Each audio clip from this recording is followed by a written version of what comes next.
Bem-vindos, bem-vindas! Está no ar mais um RF Debate, o espaço onde temas que fervem nas redes e reverberam na sociedade ganham voz, profundidade e reflexão. No episódio de hoje vamos falar sobre rivalidade feminina nas redes sociais. Uma discussão que vai muito além das curtidas e dos comentários. Vamos entender por que mulheres ainda são colocadas umas contra as outras, como isso se perpetua e quais os caminhos para romper com esse ciclo. Para esse papo eu recebo a jornalista, apresentadora do Ligados no Esporte, segunda edição, minha parceira Ana Cecília Pereira. Daqui a pouco a gente conversa com ela e vai ter muito assunto para a gente falar. E para começar com esse tema, já coloco a Ana Cecília aqui na fogueira. Ana, bem-vinda, saiu de lá do campo do futebol para vir aqui falar com a gente, matar a saudade do nosso Alerta em Debate. Ana, tudo bem?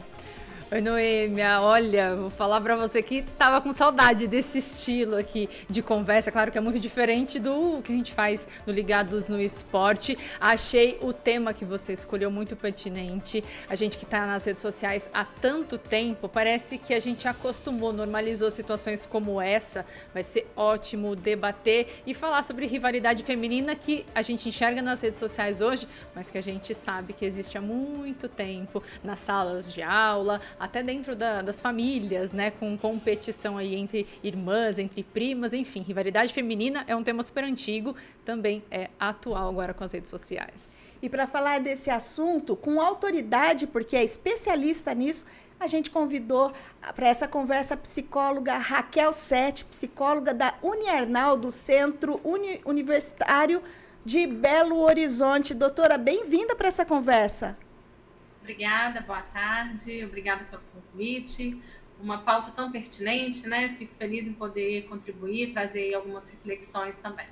Doutora, na verdade, a Ana foi muito generosa falando que fui eu que escolhi o tema, mas foi um tema sugerido por ela, porque é um tema que a Ana é muito ligada nessas questões de redes sociais, porque também é uma especialista nesse assunto, uma estudante, uma estudiosa das redes sociais, e ela que achou que esse tema, esse comportamento nas redes sociais estava pegando muito, e na verdade ela foi muito generosa quando disse que o tema foi minha sugestão, porque a sugestão foi dela. Eu começo com a primeira pergunta e vou deixar para fazer a pergunta que foi a origem do tema com ela. De onde vem, doutora, essa rivalidade feminina entre as mulheres? É algo construído culturalmente? Sim, certamente, né, Noêmia? Como a Ana disse, isso não é de hoje, né? Isso já é um construto social, né, cultural, que a gente já vem experimentando há muitas décadas, né? Possivelmente desde que o mundo é mundo. E isso é sempre reforçado pelo papel da mulher na sociedade, até mesmo essa relação de subserviência ao outro, né? Ela sempre está ali à mercê do outro.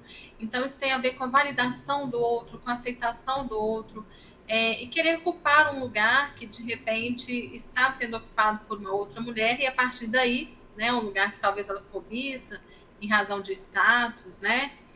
E a partir daí traz essa rivalidade à tona, né? Ana? Eu acho que quando a gente lembra, né, dessa questão de rivalidade feminina, eu lembro muito da época de escola, época em que a gente não tinha celular, internet o tempo todo nas mãos, e a competição ali era quem era mais popular, quem tinha mais amigos, quem era a mais bonita, quem fazia tal coisa melhor, era sempre esse tipo de rivalidade. Aí com as redes sociais a gente vê quem tem mais curtida, quem tem mais seguidor, quem tem mais isso, quem tem mais aquilo. E parece que está cada vez pior, né? Parece que a cada nova rede social ou a cada nova função da rede social e evolução dessas redes, porque a gente, quando eu cheguei no Instagram há alguns anos, um pouco mais de uma década, era foto, 6 filtros e só. Hoje a gente vê criação de conteúdo num nível absurdo, né? Numa qualidade muito melhor. E parece que até isso estimula essa rivalidade, né, entre as mulheres principalmente. Nossa, mas o vídeo dela é assim, o vídeo da outra não é, o dela é melhor, o dela é pior. Por que será? Fulano curtiu ela, não curtiu eu. Ah, ele parou de me seguir, mas ele tá seguindo fulana, né? Tudo parece que é motivo para isso, né? Então dá pra gente falar que as redes sociais que fizeram essa intensificação desse comportamento comportamento que a gente sempre viu, que não é novidade. Mas por que a gente enxerga isso agora? Parece que cada vez mais claro. A gente não só pode afirmar, né, assim, inferir, mas a gente pode validar isso com muita certeza, tá, Ana e Noemi? A gente tem um estudo recente, né, que é do Haidt, né, o livro que está aí, best-seller, né, A Geração Ansiosa, que foi justamente um estudo de 10 anos que mostra os malefícios das telas em relação aos adolescentes, né, as crianças e adolescentes. E aí, o interessante, né, que vai falar aqui da nossa pauta também, é como as telas atingem as meninas de forma diferente do que os meninos. E é justamente isso que é colocado. As meninas, elas são afetadas pela imagem, pelo conteúdo ali de um ideal, que a gente sabe que não existe, que é manipulado. E isso vai causando um desconforto, uma sensação de inadequação daquela mulher, daquela menina. E os likes, né? Os likes, eles vão trazendo aí um reforço para essa disputa, né? Para esse lugar aí dessa competição, justamente pela necessidade da mulher em ter uma validação social. Então, na medida em que ela tem mais ou menos, né, likes, isso atinge a mulher de uma outra forma, sabe? Então, a partir daí, a gente pode inferir, sim, que as telas têm agravado, né, essa questão da rivalidade, mesmo porque as pessoas não estão ali à mostra, né? As pessoas são blindadas pelo quase anonimato, né? Elas não estão ali cara a cara, não estão confrontadas, né? Então, isso também dá uma certa segurança para as pessoas atacarem uns aos outros. Doutora, inclusive, né, falando sobre esse assunto, e nossa audiência já acompanha algumas imagens aí que tem a ver com a rivalidade feminina, mas tudo esse tema tudo surgiu por causa de um ponto, de um tema pontual ali, de um comportamento pontual, que foi um problema que aconteceu com a família da Angélica e do Luciano Huck, que são duas pessoas famosas, são duas pessoas que estão na mídia, mas, no entanto, que preservam muito a vida particular. Ana, explica pra gente.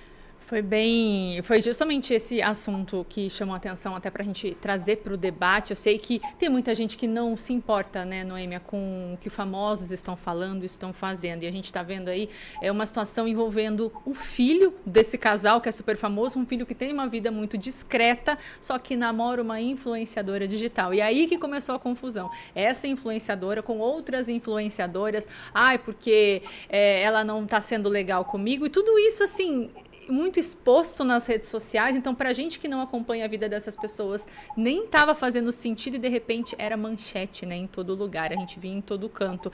E a confusão foi justamente entre essas meninas, uma com ciúme da outra, porque uma foi seguir um perfil fechado do filho da Angélica com o Luciano Huck e a namorada não gostou e ninguém entendeu por que ela fez isso, porque ela não tem contato com ele, e aí as meninas decidiram excluir essa menina de um grupinho ali numa viagem entre influenciadoras, então virou uma bola de neve a ponto da mãe dessas influenciadoras ter que se manifestar, da Angélica ter que se manifestar, falando que é doloroso passar por tudo isso, e eles sempre foram muito discretos, né? Então, doutora, até acho que é importante a gente falar sobre isso. Qual que seria o papel da mídia, até desses influenciadores, no que a gente já pode chamar até, né, de cultura dessa competição aí entre as mulheres, porque o que a gente via aí no nosso dia a dia está sendo abordado cada vez mais nas telas, no TikTok, no Instagram, em todas essas redes sociais aí hoje que estão na palma da mão de todo mundo.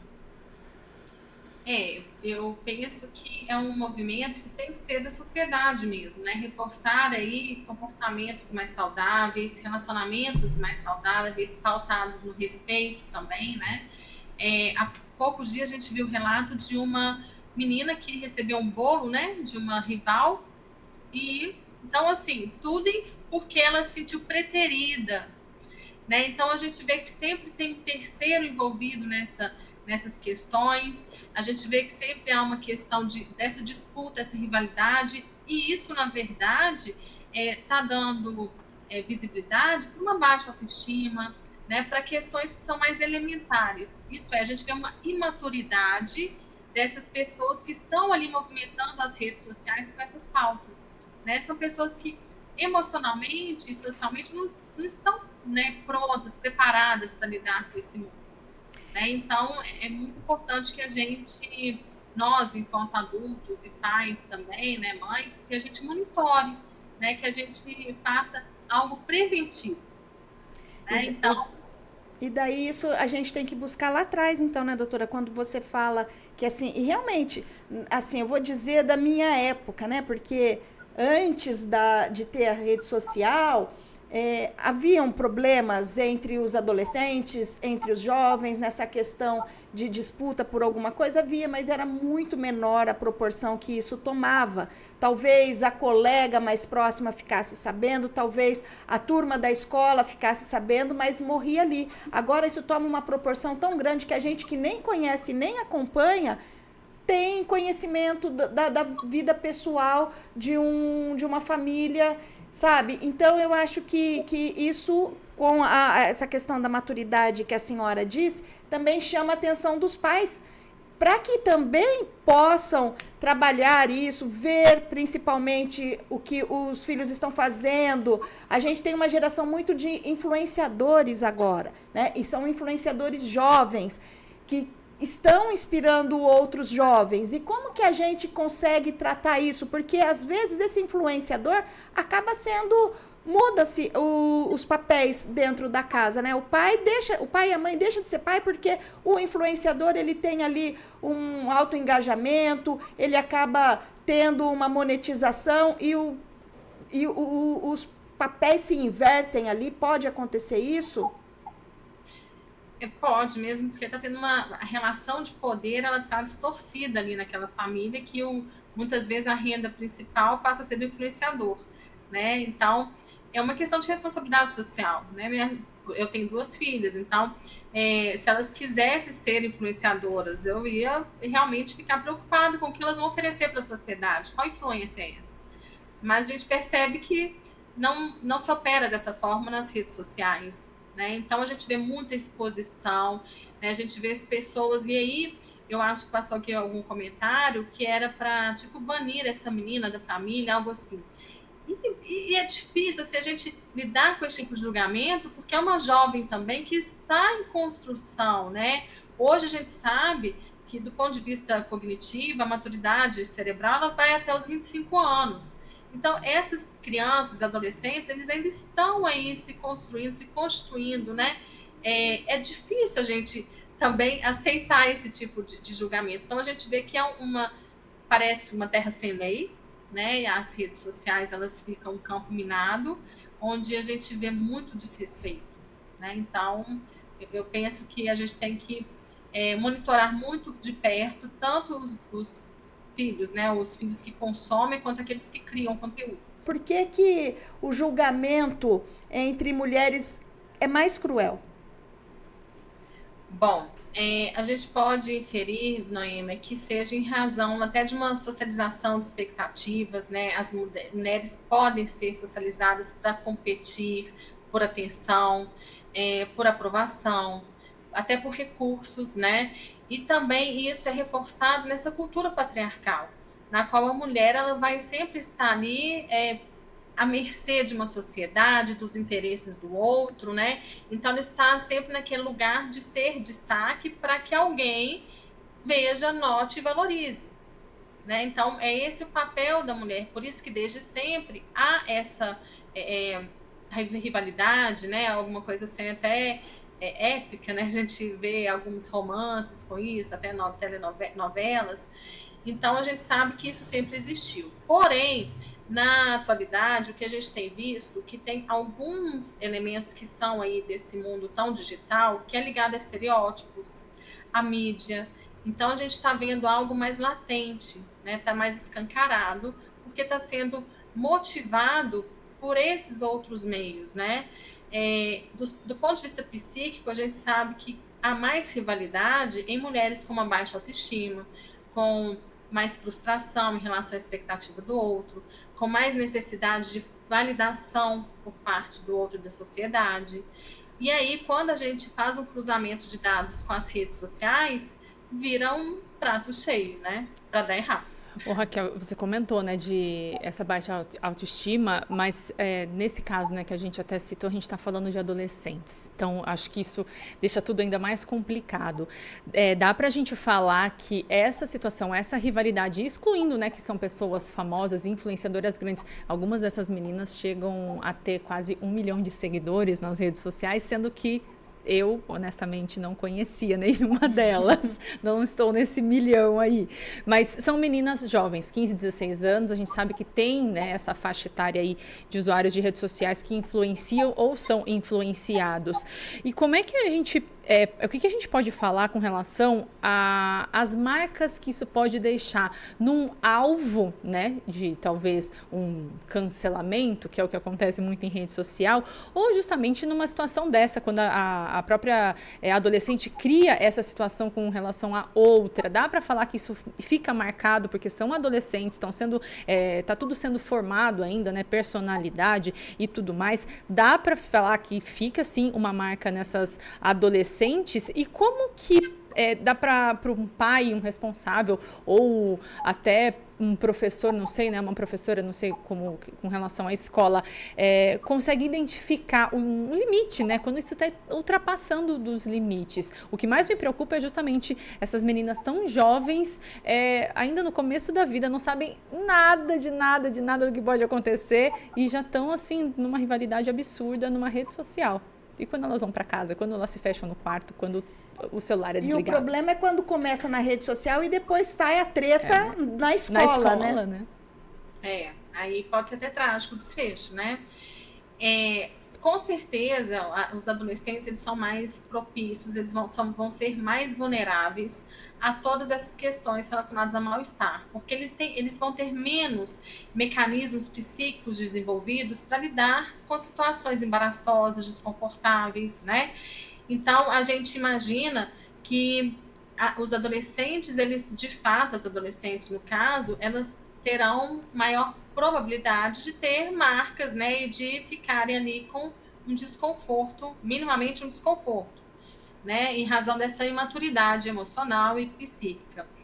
E aí, assim, o que a gente, né, sempre orienta os pais, até mesmo a escola, que fiquem atentos à mudança do padrão de comportamento daquele adolescente, né? Então, se esse adolescente que está com esse mal-estar, que foi cancelado, porque agora é isso, né? Cancelado, a rejeição, ela é virtual, né? A pessoa é cancelada, rechaçada.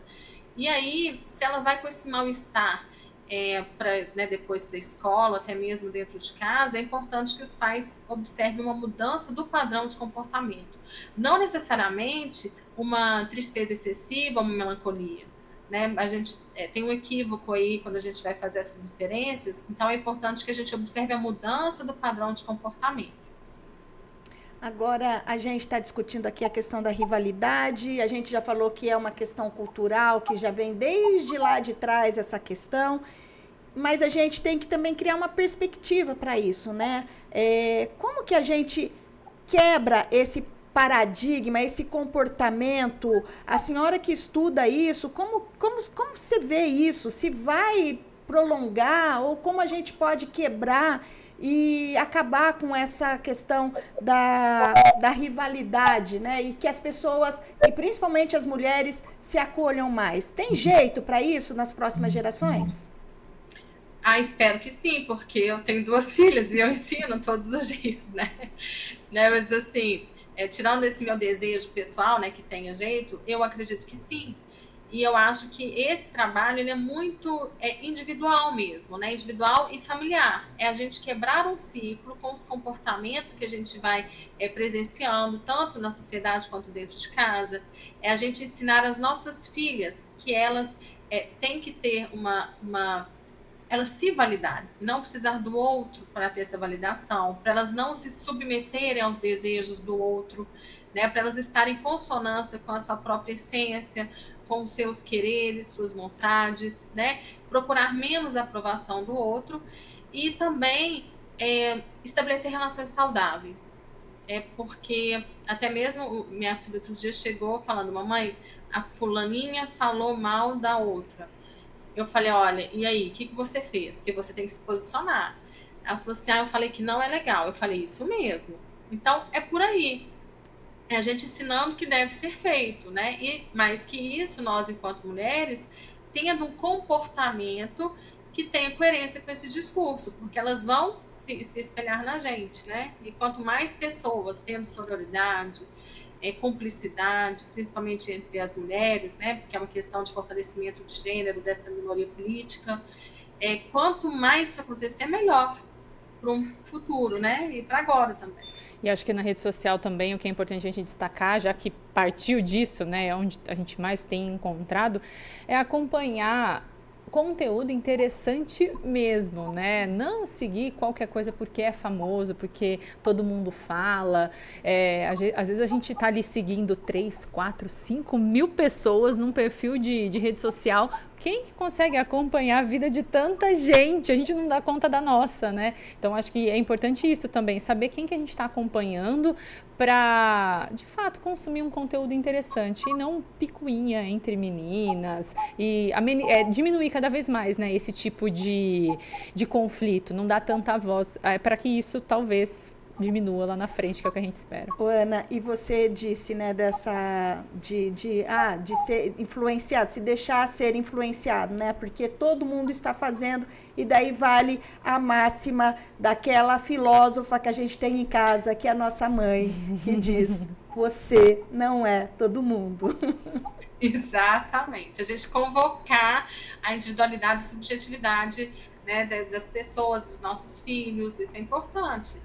Né? E por meio disso a gente vai fortalecendo aquela criança, a gente vai fortalecendo aquela menina, e aí também, Ana e Noemi, o que a gente pode fazer é não oferecer aparelhos celulares para os nossos filhos, né? De preferência que eles não tenham antes dos 14 anos. Não quer dizer que eles não vão utilizar, eles podem utilizar para fins educativos, né? Ou até para fins de lazer de uma forma muito controlada e vigiada, mas que isso seja em público, né? Que seja num lugar visível, que não fique confinado no quarto com esses aparelhos. E as redes sociais também, de preferência, a partir dos 16 anos. É um desafio aí, né, doutora? Mas a gente também, todo mundo tem que fazer um pouquinho, senão a gente não apaga o incêndio da floresta, né? Quero agradecer muito a sua participação, doutora. Muito obrigada pelo seu tempo. Eu que agradeço o convite, foi um prazer estar com vocês. Obrigada. Ana Cecília Pereira, eu posso dizer para você que foi uma honra ter você aqui e quero que você volte logo. Que saudade. Volte logo. Não suporto essa distância entre você. Que saudade de estar aqui, Noemi. Obrigada mais uma vez pelo convite. Gosto muito de falar desse assunto. Se você deixar, eu já tenho até um próximo aqui debate. Já anotei aqui, veio um negócio na minha cabeça. É só me chamar que eu tô aqui. Pronto, então já tá certo aí que é próximo debate. A gente já tem tema e a gente vai ficando por aqui. Até uma próxima. Tchau, tchau.